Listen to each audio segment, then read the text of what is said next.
মাদ্রাসার ছাত্র থেকে আজ আইপিএস অফিসার। মাদ্রাসা থেকে নাকি পড়াশোনা করে কেউ আইপিএস অফিসার হতে পারে না, কেউ বড় কোনো জায়গায় যেতে পারে না।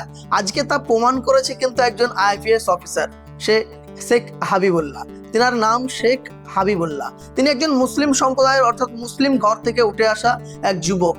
সেই তরুণ যুবক কিন্তু মাদ্রাসাতে পড়াশোনা করেছে, আর সেই মাদ্রাসা থেকে পড়াশোনা করেই কিন্তু আজ আইপিএস অফিসার। কলকাতা ও মুর্শিদাবাদ জেলার দায়িত্বে তিনি আছেন, ঠিক এমন কিন্তু পোস্ট কিন্তু বিভিন্ন সোশ্যাল মিডিয়ায় কিন্তু ছড়াচ্ছে। আর সোশ্যাল মিডিয়ার সূত্র ধরে কিন্তু আজকের এই গল্পটা আশ্চর্যের হলেও কিন্তু ঘটনা একদম বাস্তব।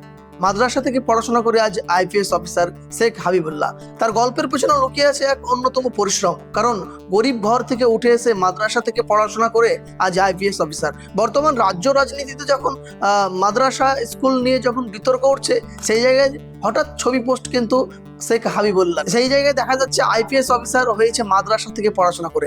এটাই কিন্তু আজ বাস্তব রূপ। তাই একটাই কথা বলবো, কোনো সময় মাদ্রাসা বা স্কুল কোনো এইসব ভাগ করতে যাবেন না। কোনো সময় এটা ভাববেন না মাদ্রাসা থেকে পড়াশোনা করে কেউ বড় হয় না, এই কথাটা কোনো সময় কারো ঢোকাবেন না। কারণ এটা মনে রাখতে হবে, আপনার পরিশ্রম, আপনার চেষ্টা যদি থাকে, মাদ্রাসা থেকে হোক বা স্কুল থেকে হোক, সমস্ত জায়গা থেকে কিন্তু এগোনো যায়। আজ তার জলজান্ত প্রমাণ শেখ হাবিবুল্লাহ।